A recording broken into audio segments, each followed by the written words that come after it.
and I'll get started. I got a few things to go through first in a meeting, and welcome everybody. Normally we would be digesting a big meal from a potluck. It's normally during our May meeting, but we won't be back in the church at all. Hopefully September. They're still not letting people into the church yet. So we'll just see how that goes through the summer.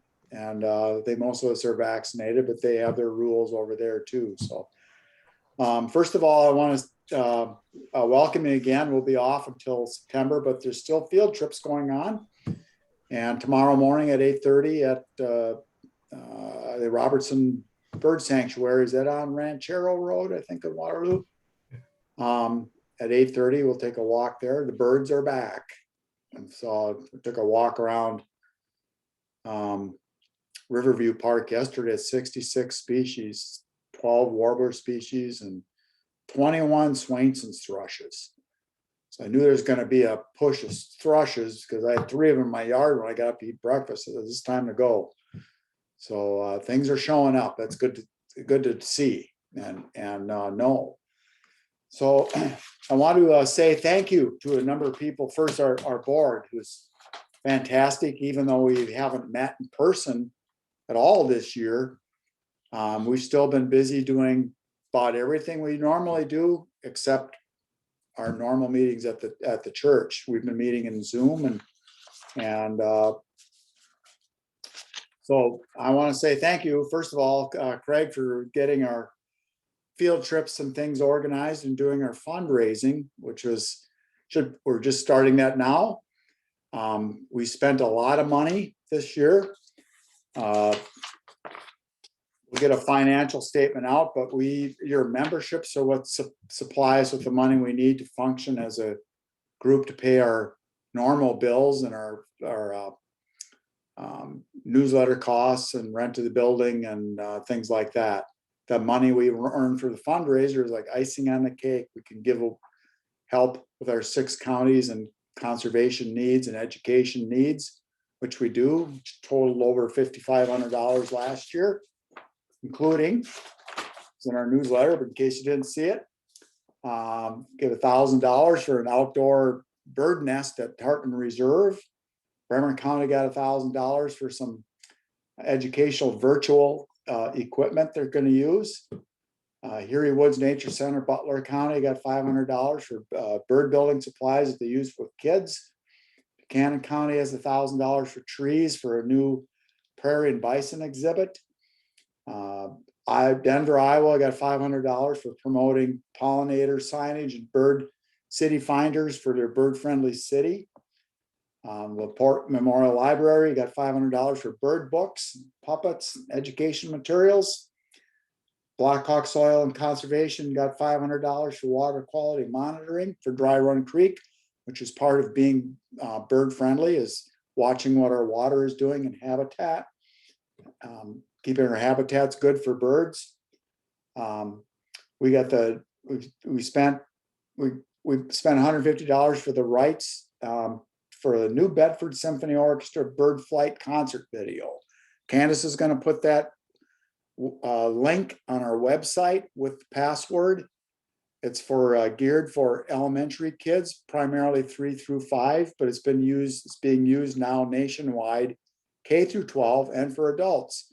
Anybody can use it. You can use it. You can share it with who you want. I cleared it with the production manager. It's pretty cool. There's some really neat art things. They have little exhibits or little talks with naturalists and artists, musicians, and it teaches music with bird flight patterns. I think you'd enjoy it. It's best used in segments. So check it out once it gets on the website. The Waterloo Center for Arts, we donated $50, and for some prizes for their Every Birdie Welcome that they did with the wren houses. They had kids decorate and bring back. Fontana Nature Center got $100 for sponsorship of their red-tailed hawk at their zoo. And we bought a couple of bricks to help with the new walkway at Hartman Reserve. And so totaling 5,550, and we're always looking for ideas. Speaking of which of ideas, we've had some great speakers. We have another one tonight. I think it's timely with new talk about Conservation Corps maybe be coming back again in our nation, which would be pretty cool. But we're always looking for ideas. If you have ideas for a topic or for a particular speaker in mind, please let us know. Either send one of our board members an email, or me an email, or write to our website, and we'll put that, give that some thought. So back to thank yous. Again, thank you, Craig. You're doing wonderful work with organizing the Bird-A-Thon. I think we had, well, he's going to talk about this a little bit later. I'll give him that chance then. But thanks so much. Candace Haverly does a fantastic job on the website. I'd be hard pressed to find any I see in thumbs up around, anybody Audubon's in the area that have anything comparable to what she does. It's up to date. There's a lot of cool links and things. Explore it sometimes. She does a wonderful, wonderful job doing that, besides being our secretary. Francis Moore, I don't know what we do without you for getting this Zoom meeting going. Candace helps with the Zoom too. Does our finances, our membership roles. He delivers newspapers, our newsletters to a number of places around town. And I know he had a Western Kingbird at the airport, and he's delivering newsletters the other day. Candace had some way cool birds in Southern Iowa, hooded warbler and some others she put on her list. Joel and Linda Hawk do our newsletter. Fantastic job. It just keeps getting better. They get it to the print shop. Joel does the forest, and they do the editing of the newsletter. Joel does Facebook for us as well, keeps that going. We appreciate that very, very much. And they had a whippoorwill in their backyard. How often does that happen? David Voits does our conservation chair, and we see very informative, interesting letters to the editor. And especially we appreciate his In the Sky that he puts in each month. When we're on hiatus, you can find it on our website. Some great things to look at. I thought that was being copied from a professional magazine at first, so I found he's actually writing a thing. It was way good. Thank you, David, so much. Chris Rash does our meeting minutes. Puts a really interesting twist in that, and also helps with the field trips. Really appreciate that, Chris. Thank you so much. Tom Stone does our bird feeders for us out at George Wythe. Has done that for a number of years. We got a bunch of Lindas on the screen now. We usually have a lot of Susans. We also have a lot of Toms. I'm a Tom. There's Tom Moon, Tom Stone, Tommy Stone, and Tiny Tom Stone. There's the little one now. So I've got a lot of them around. And Sloth is newer to the board, and she's going to be helping with a program that's coming up on June 18th. It's the backyard, read this here. A practical backyard tour. The brochure for that came out today. That's something you want to check out. It's from 10 until 1 o'clock on that Saturday at various spots in Waterloo and Cedar Falls. And I know Ken Heyer has a wonderful photo of his on the cover of that. Thank you, Ken, for that too. So and David also helped out down at the rec center this year on that every birdie welcome event that they had. Dennis Schmadeke does a great job with our grants, getting them organized, getting them out, collecting them, put them in order for us to review. And then he and Francis have delivered the checks personally to each of the counties and the areas that got those. Bill Hammis normally does the greeters for us. Of course, we've been off this year. He's going to help with being a historian for us this summer and start to put together some of the things we've had in our history for the last 20 years or more. And I'll appreciate that effort. Ken normally does the silent auction. And I know a lot of you probably been cleaning closets and getting rid of things and and you may have some things you want to donate or hang on to. The next time we have a meeting, we're going to have a big silent auction. There's stuff piling up already at the church, some artwork and nature books and such. So we thank you, Ken, for that. And if you haven't checked out his nature blog, it's on our website. He's a fantastic photographer, and he keeps up some interesting photos and sightings of birds and insects. Check it out sometime. It's really, really great. I'm proud of you. Charlene, when you donate to Charlene is our correspondence secretary. And when you donate to our Prairie Rapids Audubon for the Bird-A-Thon, or at any time, you'll receive a thank you note and confirmation of that donation.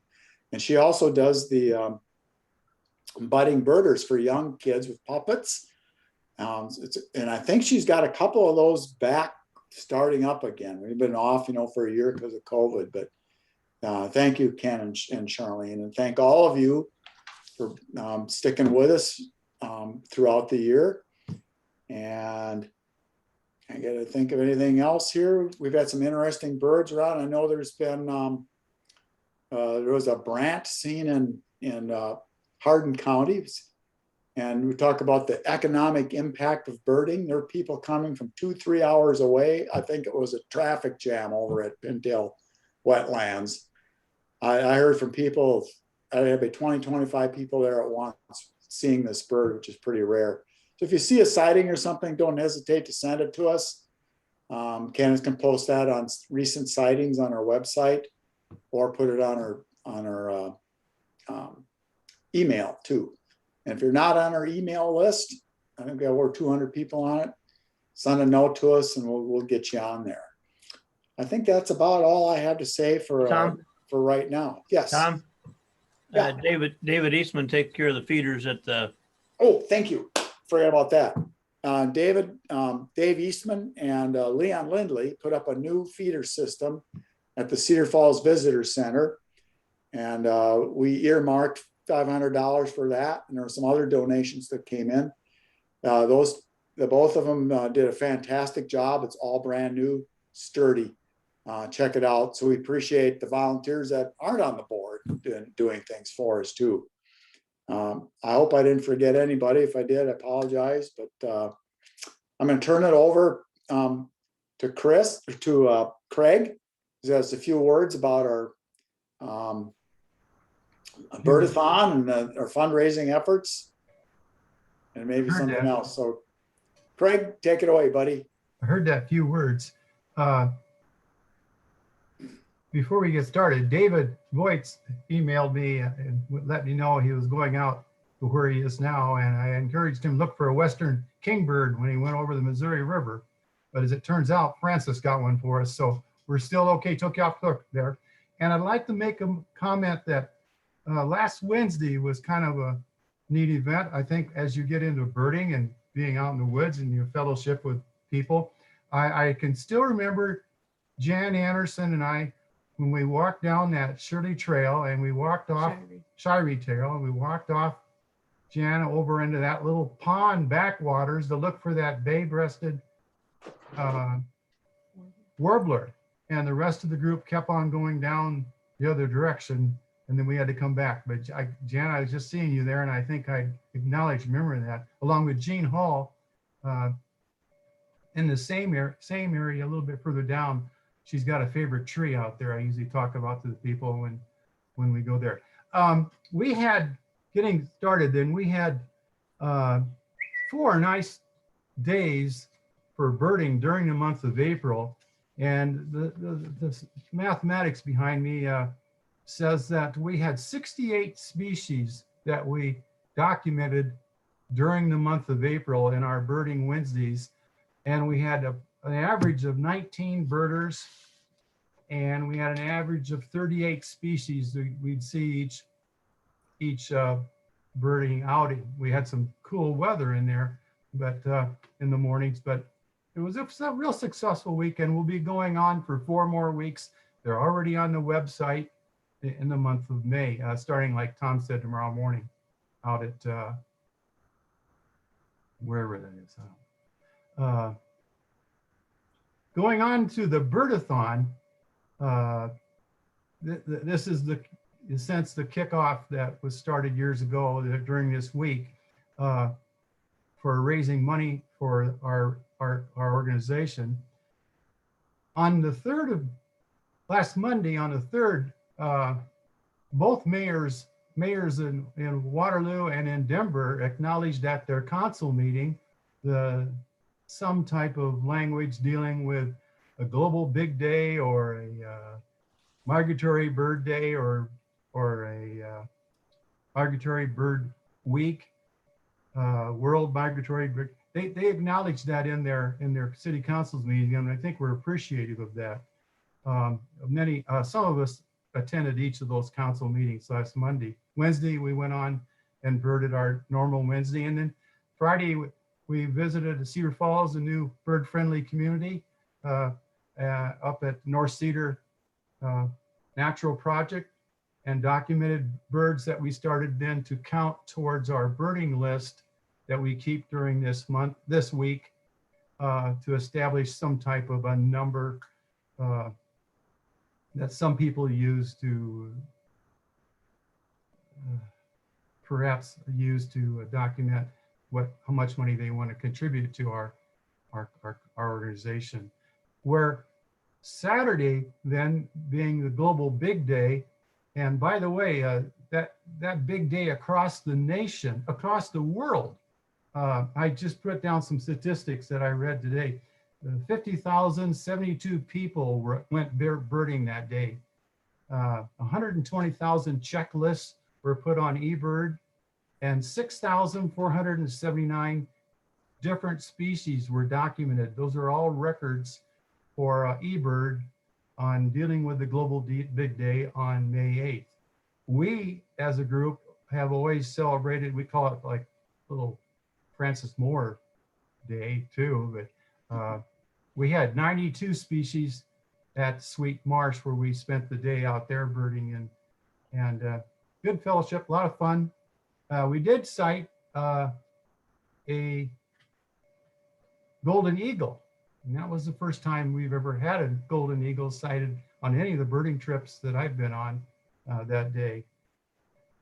Again, we ended up, well, so far we have, I'm kind of looking at the emails yesterday and today, kind of calling it quits. I'll probably send out an email tomorrow, I'll acknowledge that we had 186 species with 27 participants contributing bird sightings during this last week. So again, it's fun for us as birders. And I think that's all I have to say, Tom. Okay. Thank you, Craig. You bet. It reminds me, I forgot somebody. Jim Welch, Yeah. who normally they run the kitchen for us and would be cleaning up and getting treats and stuff ready for all the year. But he went with me to the last week for the proclamation for the city of Waterloo for this last week as being Bird Week for our city here, and I appreciate him being there and handing out a pamphlet of 10 things you could do for birds to the city council there that Candace had put together. I think it's also on our website. I know it's on the Bird Friendly Iowa website now too, for protection of birds. And he has a pair of merlins that he's been seeing every day just about at Hoover and one of the tall pine trees there. So we suspect and hope that they're going to nest again in this area. So, well, thank you all. I'm going to turn it over to Chris. Tom, Yes. I should comment one more thing. We have already received over $500 in gifting to our brass organization. Fantastic. I'm Bird-A-Thon gift. going to get my checkbook out here pretty quick too. Good. So I'm going to turn it over to Chris Rash, who will introduce our wonderful speaker that we have for tonight. Chris? Okay, well, I have one other comment first, in that you didn't mention yourself, Tom, and all the people you were thanking, because you do an incredible amount of work as our president, and we couldn't do it without you. So thank you very much. Thank you.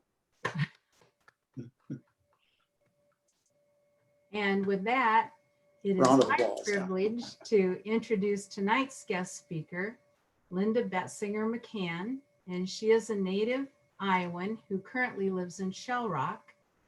I personally became acquainted with Linda more than 50 years ago, so no comments on that, but we belonged to the same church youth group way back then. So fast forward many years later to a book signing at the Denver Library where we bumped into each other again.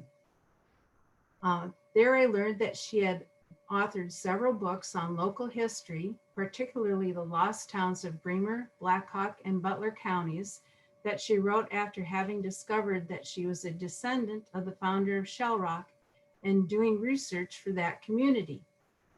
Her family and her granddaughters in particular have shared in this historical interest, and she has since gone on to write a number of books about Iowa's past, including those on prisoners of war and prohibition in Iowa, and two yet to be released, Polio in Iowa and Rosie the Riveters in Iowa, which I understand are going to be released this summer, hopefully.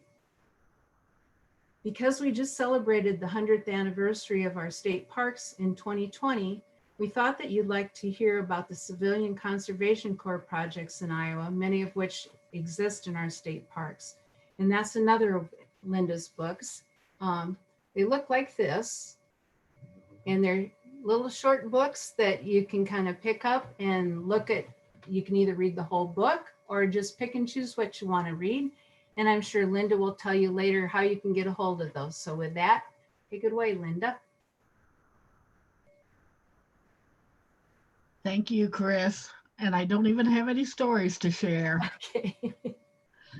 Well, Chris pretty well took care of it. And I very much stumbled into this. I ended up having grandchildren that were very interested in all of this.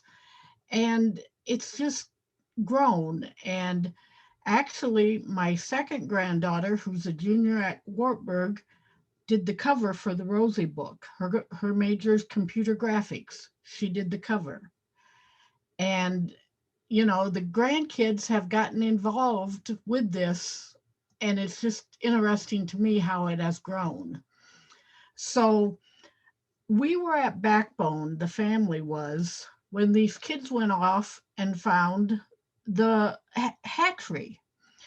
And so I began telling them the little bit I knew about the Civilian Conservation Corps. Well, of course, they had more questions than I could answer. And when I told my publisher I was interested in writing about them, we thought we'd have two books. Well, the Northeast and the Southeast are out. The Central is done, and hopefully we'll go to the publisher soon. And I do have the Western book done. So we'll have 4 books on the CCC. And the fun thing is, I was able to talk to men that had been in the CCC. And the stories they could tell me, I couldn't make up, that sort of thing.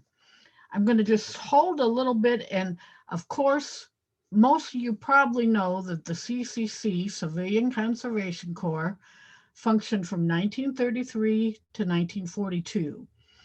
And it was needed because of the Depression. Well, again, when I look at my audience and their teenage kids, I have to explain what the Depression was. But I know most of you understand it, as much as we can understand it. But, you know, there was no welfare. There was no way for these people to exist. And so by 1932, when FDR is elected, there's a generation of young men that are virtually, they haven't eaten. They're malnourished, and they've never held a job in many cases. So that's why the CCC was needed. I'm going to also bring up the 25-year conservation plan. I didn't know about it. Maybe some of you had heard of this. I had never heard of it. And what it was, we had a governor in 1931 that was very concerned because 30% of our young men were leaving the state for jobs. So he put together a group of people. How can we keep young men in the state? They reported to him in January of 33, which to me, it's just what timing. Well, their report was so wide-ranging They wanted to do away with sewer runnage into the lakes and rivers. They wanted all teachers to have a 2-year degree. They wanted to begin consolidating schools. They wanted to have a state park within 40 minutes of every Iowan. So this is what they reported to the governor. And with that, they laid out the plans to do this. So up for Backbone at Strawberry Point, it said, we will need 8,000 men to work 7 years to build Backbone State Park. And that's exactly what worked there in the CCC. And they laid out the plans for the fish hatchery, the plans to dam up the Macocana River and make the lake. All this was spelled out in the 25-year plan. Okay, kind of hang on to that because I'm going to bring it all together in a few minutes here. So FDR goes to he's elected. He's inaugurated in March of 33. Within a week, he goes to a special session of Congress and he spells out what he calls the civilian army, the tree army. He wants to hire these young men to do battle against the ecology and the agricultural problems, the erosion, the trees that are dying. And this is what he spells out. It's going to be young men doing physical labor, and it's mostly agriculture and erosion and environmental. Within a week, Congress passes it, becomes a law. The first camp opens in April of 33. We have 4 camps in Iowa by the end of April of 33. Wow, you know. So it's set up. These men are going to be 17 to 23. They have to be unmarried, unemployed, living at home, and no one in their family can be working. And in the beginning, this was only a 6-month plan. The people in charge thought the Depression was going to be over in 6 months. So we only needed this stopgap method.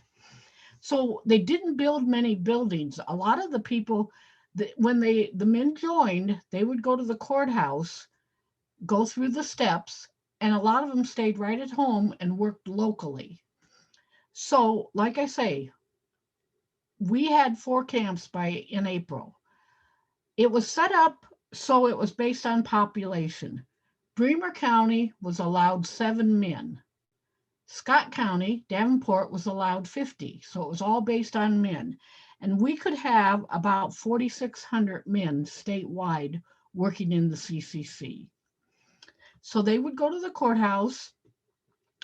About 4 times as many as the county could take would show up, but 10% of them would be sent home because they were malnourished and they couldn't work. So the ones that were chosen were sent to Fort Des Moines, and they spent 2 weeks there. They got shots. They got tetanus and smallpox. They got to eat, and the Army, which was in charge, couldn't believe how much these guys could eat. Well, of course, like I said, they hadn't been full in years. Most of them gained 10 pounds in the first 2 months they were in the CCC, and then they started gaining height. Well, they spent 2 weeks at Fort Des Moines, and then they began going out. Albia was our first one. Backbone at Strawberry Point was the second, and Ledges at Boone was the third. Those were the first ones to get going. And Albia was a forest camp. They were going to revitalize the forest, cut down what needed to be cut down and got rid of. Backbone and Ledges were, of course, state parks, that sort of thing. Well, so they get going. We continue to add numbers. Iowa actually couldn't supply all the work that we had.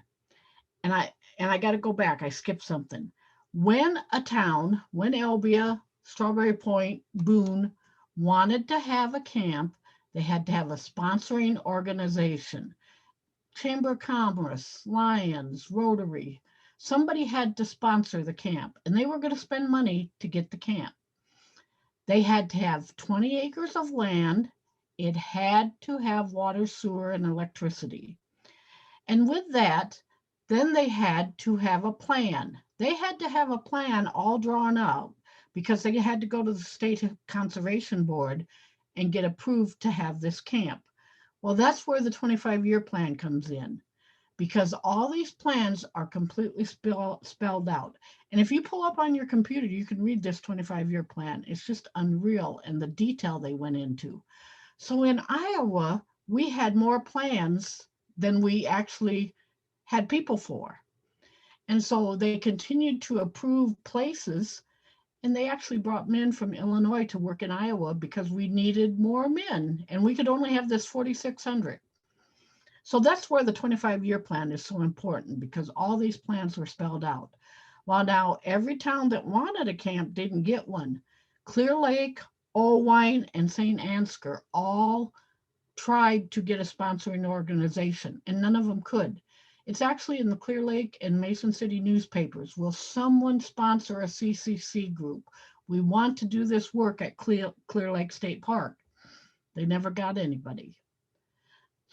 So this is all going on in the first few months. We're up to 8 camps by the end of summer, and it's like, ding dong, we're not done. The depression's not over. What are we going to do with these guys for the winter? So Congress approved the CCC for 2 more years. And at that time, then they began building barracks, building camps. Before that, they'd mostly lived in tents. And there again, the guys could not believe. There were 4 camps for that first winter: Boone, Strawberry Point, Elbia, and one over by Council Bluffs. And the remainder of guys went back to Fort Des Moines. And again, they couldn't believe the heated barracks, all the food, all this sort of stuff. Well, of course, that first winter was when they worked out a few problems. The first one was Mrs. Roosevelt had continued to say, there's families that don't have any boys. All they have is girls, and they're starving. So eventually, FDR started the she camps. Don't you love that? I just love this. Was for women. They had the same requirements. They were paid the same as the men, $30 a month. 25 of it went home to their families. They didn't see the 25. And in fact, the guys that I talked to told me they were paid in coins. Their $5 came in coins. They never saw bills. The only difference between the men's camps and the women's camps were the men enrolled for 6 months and they could re-enroll up to 2 years. The women went in for 6 months and they could not re-enroll more. Now, we did not have any she camps. When a woman wanted to go, the county would give her a bus ticket to go to the East Coast, and the camps were all on the East Coast. About 7,500 women went through this, and this only operated about 3 years, but 7,500 families were helped by that. The second thing that happened was, of course, having to do with race. And this is the 30s. We know there's problems. FDR issued a proclamation there would be no segregation, there would be no, problems, that sort of thing. Well, it didn't work. And so then they tried putting them in different tents, different barracks, having the blacks work on different work projects than the whites, and none of it worked. So in this first winter, they set up black camps. And we did have one up at Lakeville, up by Mason City. Now, Kiyosaku down in the southeast corner had all kinds of projects going on. They had like 5 at one time. And they wanted to have another camp. And so they applied for it.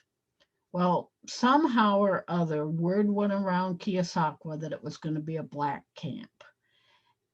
And the stuff in the newspapers is just unreal. The letters to the editor are truly unreal.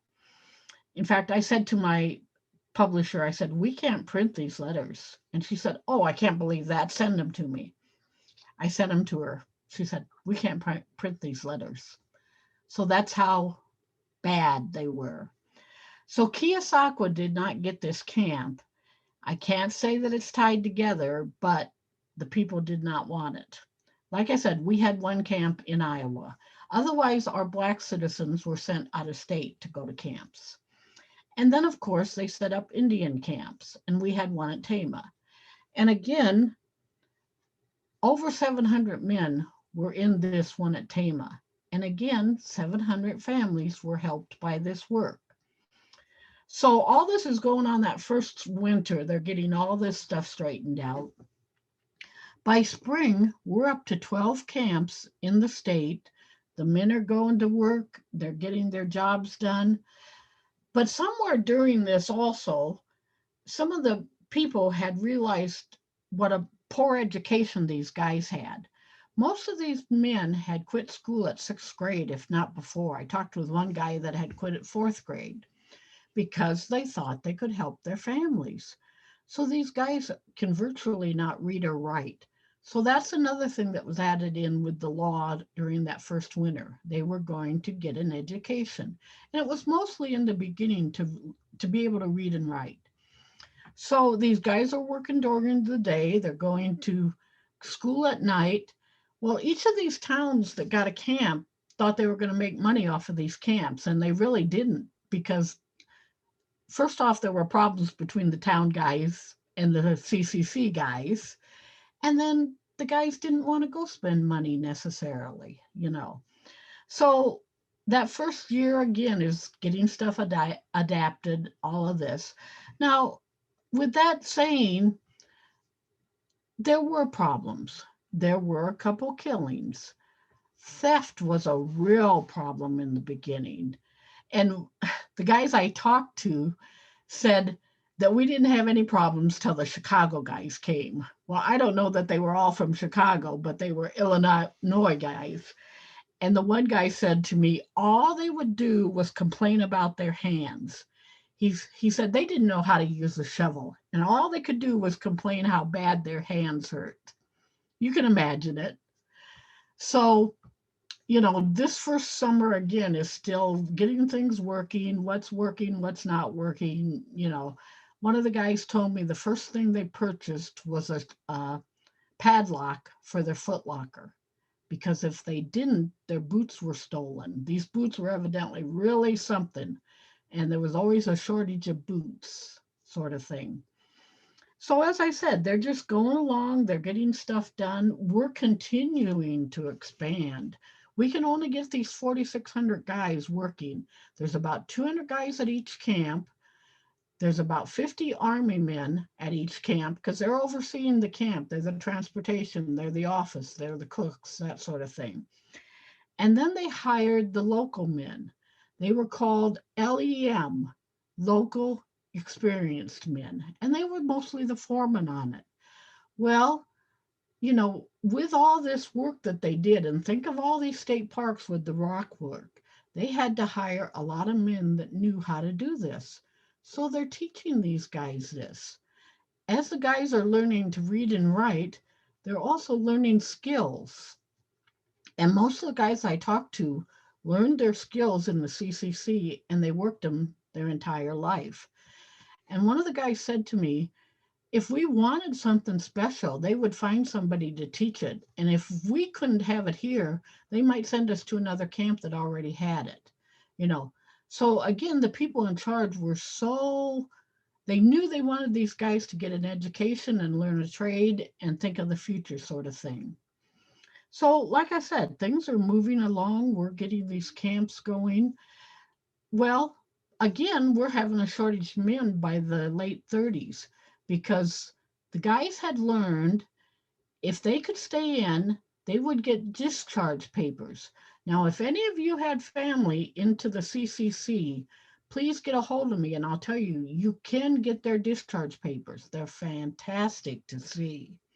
And if you're involved in genealogy, you really want to get these.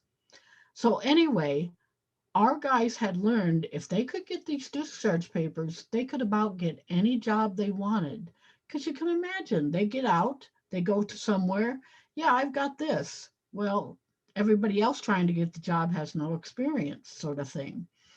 So we're having a lot of guys come in, get their experience and get out, and we're not making our $4,600 quota by the end of the 30s. So that again, they brought men from Kansas, Missouri, and Arkansas to work in Iowa because we had so many projects going on and we needed the men. Well, of course, everybody's kind of got the feeling we're headed into war, and even the guys in the camps are understanding, we're going into war. Eventually, some of the guys got drafted right out of the war, and I know one family from here in Shell Rock that they said they didn't know their son was in the Army until they got a camp letter from him from Army camp. They thought he was in the CCC at Backbone, So, of course, Pearl Harbor pretty well ended everything. They were in the process of beginning to shut down the camp anyway, and it was going to close in 42. It was going to close in 43, sorry. It was supposed to close in 43. After Pearl Harbor, it closed July 1st, 1942. The thing I want to touch on here is all these camps with all these buildings, from about 34 or 35 on, they were prefab buildings. They would come in a side at a time, the roof at a time, be screwed together, and then they could be taken apart. So as these camps are beginning to close and they're consolidating, it was real interesting to see where these buildings ended up. The camp at Belle Plaine and one up by Mason City, they completely took the camps apart, loaded the buildings on railroad trailers, and they went to Alaska. And they were used as buildings, as barracks for the men that built the Alaskan Highway. And I've actually had somebody show me a picture. They had taken a picture of them. And it says this. Now, both Decorah and Mount Pleasant got buildings for the colleges. A lot of veterans associations, schools, this sort of thing would get a building. There is only one building still standing in Iowa. It's at Eldora. And if you've not been there, it's worth the trip. It's a CCC POW museum, and it's in a building. And they were smart enough to say, we need to save this building. And they have fantastic exhibits and firsthand stuff. Now, of course, there's a museum at Algona, and there's also one at Clarinda on the POWs. But, they don't have the stuff like Eldora has. So I think that hits the top spots. I'm going to pause, just see if you have questions. And I know I kind of ran over it quick. I could talk a little more about Backbone if there's questions. It's the one I'm most familiar with, but go ahead. You can either send a chat or get unmuted. Could you talk about at least a couple of the projects? Yeah, like I said, Backbone's my most familiar one because I've been there and stuff. And like I said, they'd had 8,000 men work 7 years building Backbone. And they built over 70 structures at Backbone alone. They built that made the lake. They built the boathouse. They built the lodge, just the fish hatcheries. And in fact, one of the times my granddaughters were there and they went on a hike and they came back and they said, we found something, we don't know what it is. Well, I'm not a hiker, I'm not a walker, but I did go with them. And when we got back, I said, we need to call the park ranger. Well, everybody, of course, is what's going on. And I said, if he doesn't know what this is, he wants to know. So we called him. My son-in-law's a cop, so he called him, and that's how we got him out. Anyway, the ranger comes out. We take him back and show him. It was the shower house. It was part of where the shower house had been. And they had never found this. My granddaughters found it. And of course, now it's flagged and all this sort of stuff. But again, to think about any of these camps, Pine Lake at Eldora, Beads Lake at Hampton, Palisades, McBride, all these had the work done to make a camp or to make a park. Linda, there's another question in the chat asking if they ever took married men. And I wondered if I should queue up the slides that show some of these projects now. So while you're answering the question about the married men, I will, pull that pictures up, okay? Okay. They Right. did. In later years, they dropped the requirements to be unmarried. They dropped the requirement for a maximum age.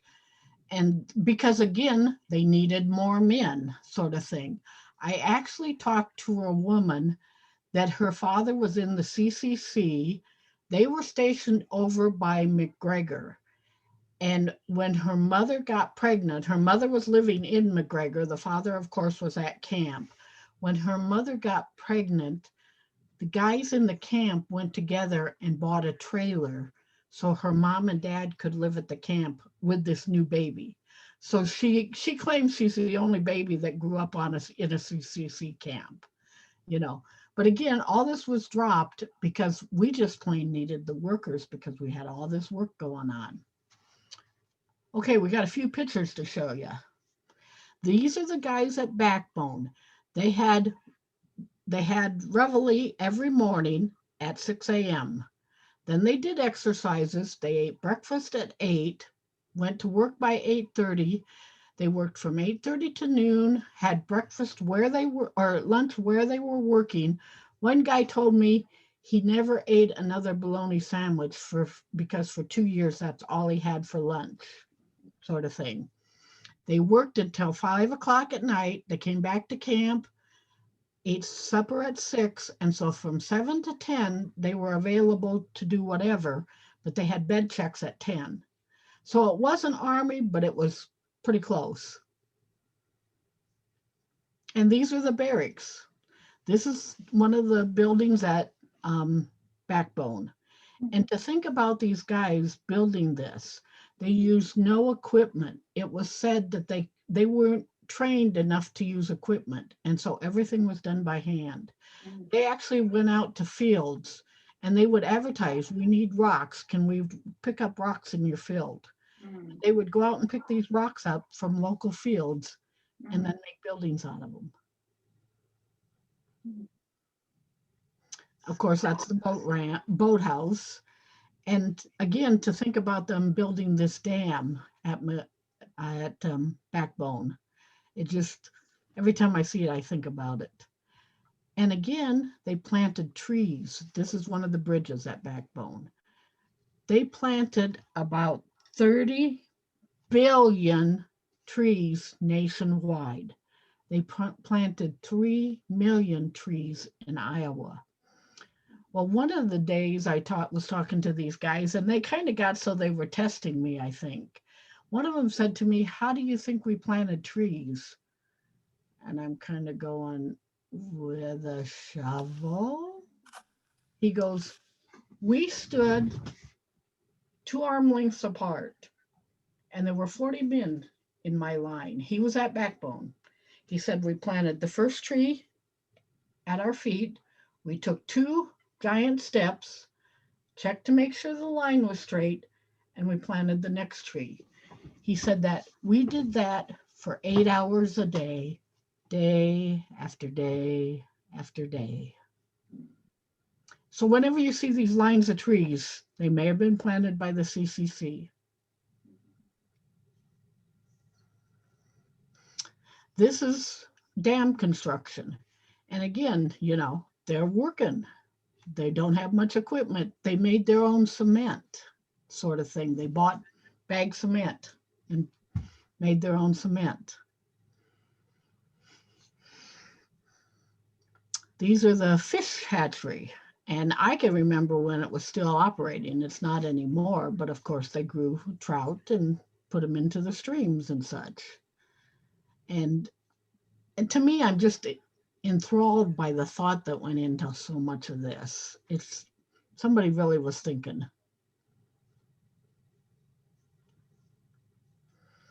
This is at Beads Lake, and Beads Lake Dam is the only one like it in the nation.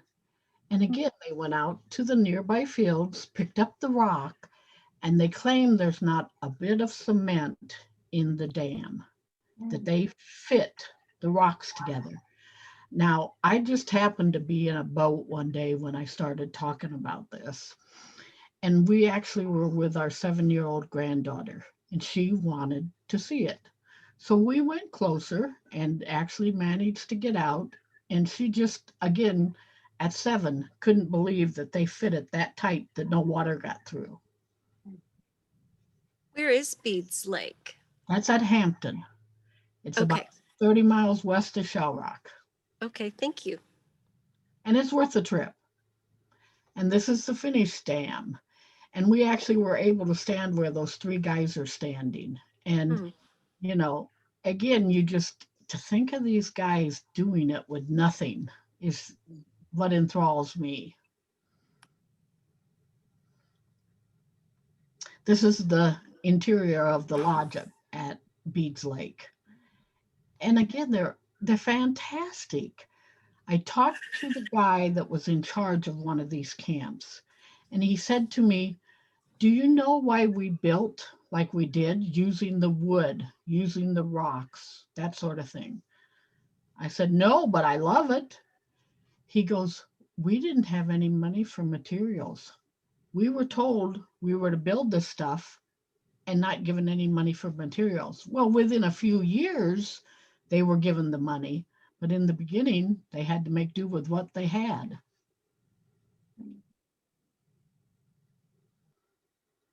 This is the building at Eldora, and this is an original barracks from the Eldora Ccc Camp. And again, to go and look and just to see, and, you know, I've been there in the cold and in the warm, and it's not necessarily comfortable either time.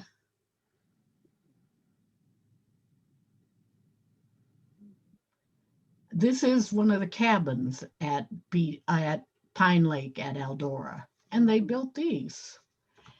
And again, just the forethought of everything that went into it.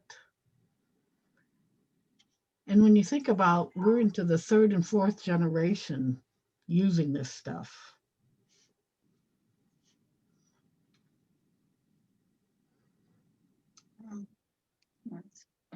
So Now is this this is I this is a statue at Lacey Kiyosaku State Park. right. And do you know that this was stolen? Yes. Okay. About 2 years ago, somebody stole it for the copper, and they did not find him until it was cut up. But they have put a new one up. Looks the same, and I think they're really the same nationwide. But this is at Lacey's Kiyosaku, and again, it's wonderful to see. And he's located at the west entrance, and they've got a small stone kiosk with some pictures and some interpretation of CCC history. So it's fun to read about. And this is what's called the lodge, I believe, right, Linda, at Lacey Kiyosaku State Park. As a lot of you know, I bird a lot in that park. So these buildings are very familiar to me, and I just love seeing them and the artistry that went into their construction. And it's got beautiful, you know, wood floors, you know, solid wood doors and such inside. And it's used a lot for graduation parties, different sort of events. And this is at Kiyosaku also. And I talked with the guy that built the steps or helped build the steps. And, you know, these guys have such memories. It's truly unreal what they can tell us. I learned to ask the guys about the food, because food was so important to these guys. And one day, one of the guys said to me, he was at Backbone. He said, we didn't know what bananas were. And again, I'm kind of looking at him and, you know, this sort of thing. He says, imagine 200 guys sitting there going, what do we do with this? And so he said, they showed us how to peel it. And he's standing right in front of me and he goes, then they tell us to put that in our mouth. Well, he wasn't a banana person anyway. But, you know, so again, I learned a new question to ask these other guys. So I'm talking to a guy that was down by Des Moines. And I said to him, did you know what bananas were when you went in the CCC? And he kind of thought about it. And he said, I guess I was lucky.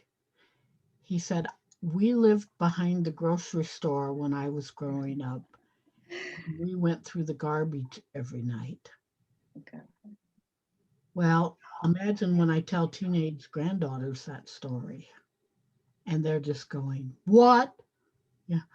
Well, I have to tell you, because I know most of you will understand. One day I got a phone call. I was over at Council Bluffs and I got a phone call from my oldest granddaughter. And she says, Grandma, you're on speakerphone and you're in my class. Okay. And she said, will you tell, I learned later they were studying the Depression and the class couldn't understand it. So she said, will you tell about the banana? So I told about it, but I didn't tell the second part. And she goes, okay, now tell about the guy that lived by the grocery store. And so I told that. And there was dead silence. And we got off the phone. And then when I got home and we talked, she said, people couldn't believe that they didn't know what bananas were. Again, this is what we got to teach them. It was the guy going through the garbage. Yeah. So this is the boathouse or the bathhouse rather at Kiyosaku Lake.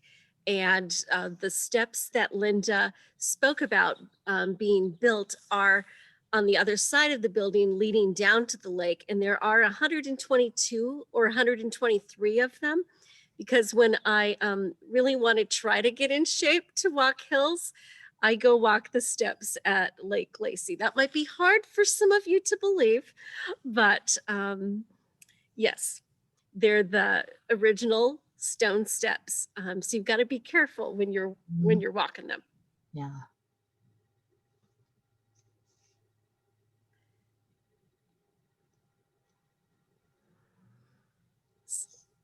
So this is the bridge at Eli Ford at Lacey Kiyosaku as well.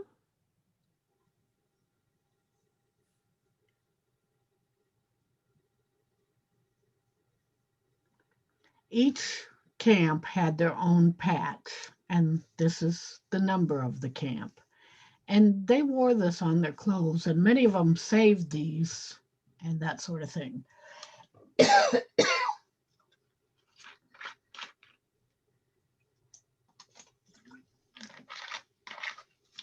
Each camp had their own tokens. This is from McGregor. And they used the tokens in the store that was in the camp. And it was for like candy bars and popcorn and chips and maybe a magazine or newspaper, that sort of thing. And so they could take their $5 in tokens if they wanted, or they could buy them. And then they could buy stuff in the store. This is from an erosion control dam up by Cresco.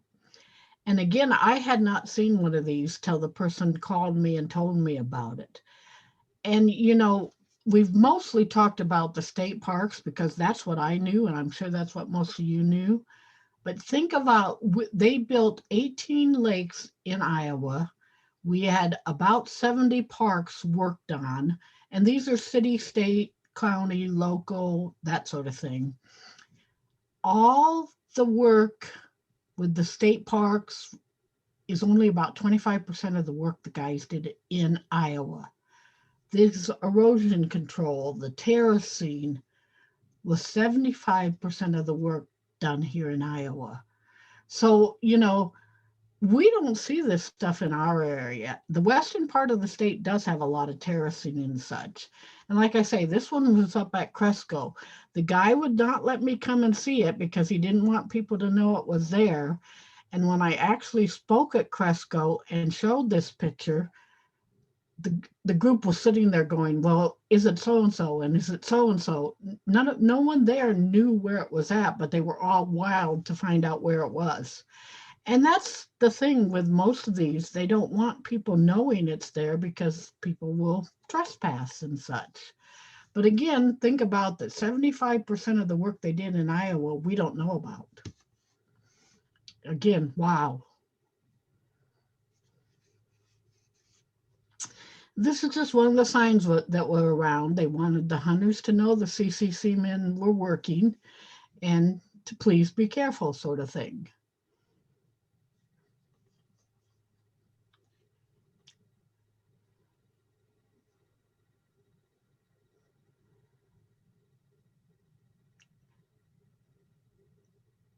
Unmute. There we go. It's hard to find the controls when you're running the slides. So in talking with Linda, I asked if I could maybe share a few pictures of the CCC projects in the West. And they're really iconic because they look very, very similar. In terms of icons, here is the statue, the same statue, we believe, of the CCC worker. And this guy is at Guernsey State Park in Wyoming, and which is not far from Fort Laramie, the old Fort Laramie, if that gives you reference. And they've got a CCC museum there as well. And then you'll find, again, these beautiful stone structures that were, quarried, the stone, and built. And so this is at the state park, Guernsey State Park, and it's called the Castle. And it's got a fabulous view of Laramie Peak there through the arch. And a lot of gatherings go there. It's a picnic shelter. There's weddings that are actually held here. And it's one of our favorite places to go in the state park. And here is part of the structure. And you'll see that it's just built into the hillside. And if I have to say, that beautiful Wyoming sky in the background.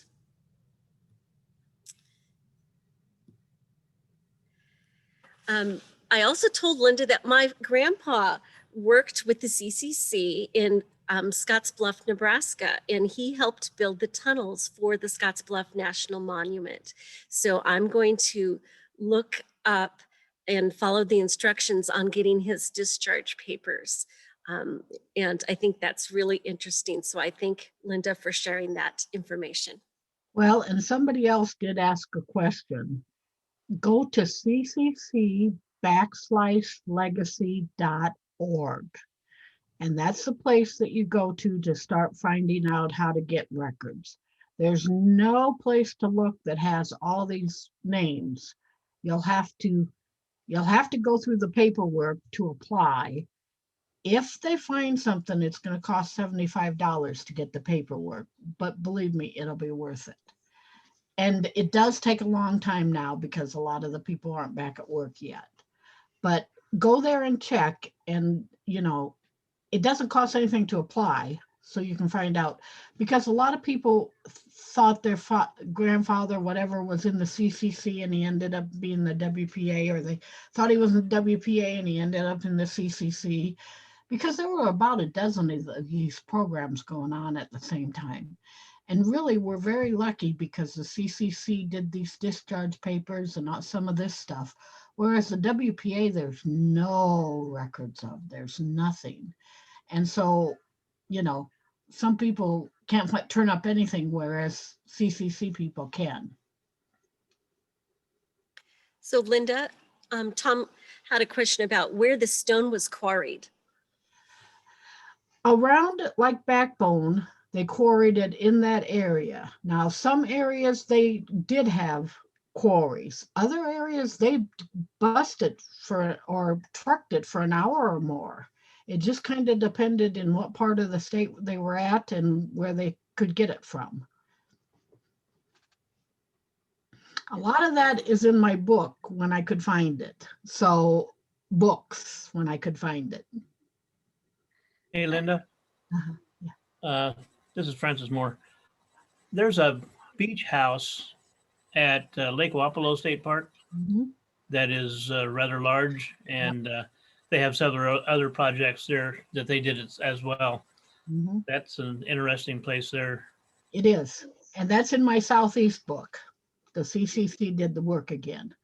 And most of these places, the buildings have been put on the National Register of Historic Places. So they can't be demolished. You know, they have to meet standards to continue to keep the upkeep. In fact, the only place in Iowa that is not on the National Register is Ledges at Boone. And believe me, the ranger is fed up because he can't get his friends group to apply for it. Because, you know, if you get it on this National Register, you can't go in and just plain do stuff. I'm dealing with this right now with our house in Shell Rock. We're on the National Register and we can't touch anything until somebody comes and approves it. Well, Boone has not had that done yet. And so somebody could, who knows what, you know. But yeah, pretty much everything in Iowa is on the National Register, so we will be able to keep it. I have a question. In talking about the stonework, you mentioned the word artistry, and the importance of function and art has always been of interest to me. And I know that was very much a part of the WPA, was artwork and so forth. So I wondered about if you ran across things like that in regard to the CCC. I really don't think the CCC guys and those in control thought much about it. They were just doing what they had to do to meet the standards they had to meet. You know, I bet some of it came from the workers themselves, that they had a sense of what they were, yeah. Well, I'm not even sure, because you think about 17 and 20-year-old guys. Well, You know, give them credit. but Yeah, they were doing what they had to do with the sure. materials they had. Yeah. I hope our grandchildren understand how important this is. Oh, yeah.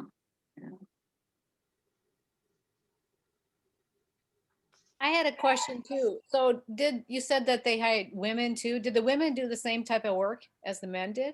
The women, like I said, were only in for 6 months. They learned gardening, canning, nursing, secretarial, sewing, and planting trees. Oh, okay.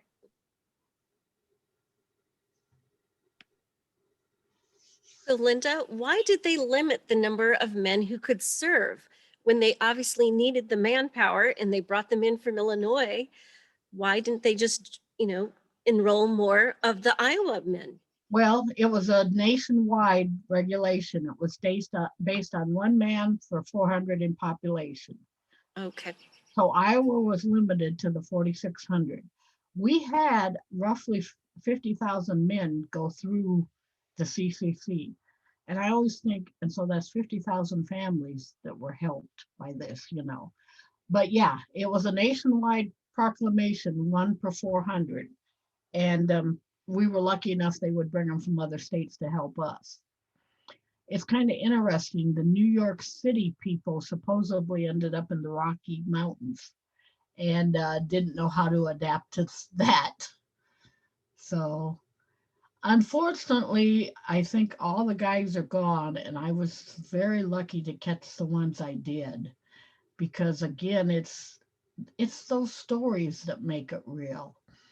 I had a lady tell me that they went to the park down at Eldora, Pine Lake, every summer, and her father called the dam his dam because he had built it. And I had several guys tell me that they would inspect their park every year. And one of them told me then he had a long talk with the park ranger. But they felt like it was theirs. I also ran into a guy from Southeast Iowa that he would not let me use his name in the book. And he said his father was so embarrassed that he could not support his family. They didn't tell people this son was in this. Well, most people had it in the newspaper, so I'm not sure how they kept it out. But none of the family told anybody that the son was, in his words, supporting the family. And this father never got over it. Mm. And so I said to the guy, I said, is your father still alive? And he goes, no, Mhm. of course not. And I said, I think you need to tell your children about this. And he goes, oh, I couldn't. And I said, but you have to explain the depression to them. You have to tell them how you were supporting your family. They're not going to look on your father. And we had a long talk. I hope he told his family. His information's in the book, but it's a man told me. Mhm. Mhm. And unfortunately, there were both sides. One claims the dam is theirs, and the next one didn't tell anybody. So Well, that's clearly, like everything. clearly they all had pride in their work, though. They did. At least the ones I talked to were very proud of it. And one actually went on a walk around Backbone with me, and that was interesting, believe me. And yeah, they were very proud. And all but this one had told their family about it and taken them out and such. Yeah. And I very much hope he told his family. All right. Mhm. Well, can I tell you where you can get books? Are we to that stage? If you're interested in books, you can definitely contact me through Facebook. I have a book page and I have my own page. You can call my publisher, and that's on my book page, and you can get direct from her. Barn Happy in Cedar Falls has books, and the Grout Museum has books. And the Grout Museum you can actually buy offline. They have it listed on the internet. And if you do like the internet, Heart of Iowa out of Des Moines has them listed on Amazon. So you can definitely contact me, and I'm going to be in Waterloo and I'm going to be in Denver speaking for sure. So you might catch me this fall somewhere too. Well, Linda, this is Tom. This is extremely interesting. Mhm. Well, thank you. Mhm. And I'd mentioned I'm from Wisconsin. I worked for the Youth Conservation Corps there, which Okay. is closed now, State House Lake. And it's reminds me of some real similar experiences that I had Right. during a summer camp, but I actually went to Ames and talked to the group that was functioning a couple, 3 years ago, the Federal Corps or something like that. And it was a federal group, and they were pretty much doing the same thing, and they were all working for college money, And again, I hope we get it going again. that'd be nice. Yeah. Well, I hope to have you come by sometime at one of our Audubon meetings. I'd I'm love sure to. we'd enjoy just the conversation, and we sure give it a new appreciation for the Conservation Corps, so that CCC in Iowa, Right. the buildings that we see, Oh, yeah. and for your passion for this and for writing the books and letting us know. Well, I appreciate it, and hopefully I can see you sometime. Yeah, Thank you for having me. it's been a pleasure. Thanks you. very much. It's a real Very contribution. much. Thank you. Very informative. Appreciate it. If Thanks, anybody else Linda. has any comments for the group, otherwise we hope to see you at a field trip or bump into you on a trail out birding or hiking or enjoying the outdoors or observing one of the CCC structures in our state parks. But in the meantime, I hope to see everybody in person September. If you haven't gotten vaccinated, get her done. Yeah. It makes the difference. Thank you all. Thank you. All Thanks, right. Tom. Thanks a lot, everybody. Good Thank you. to see you. You say something.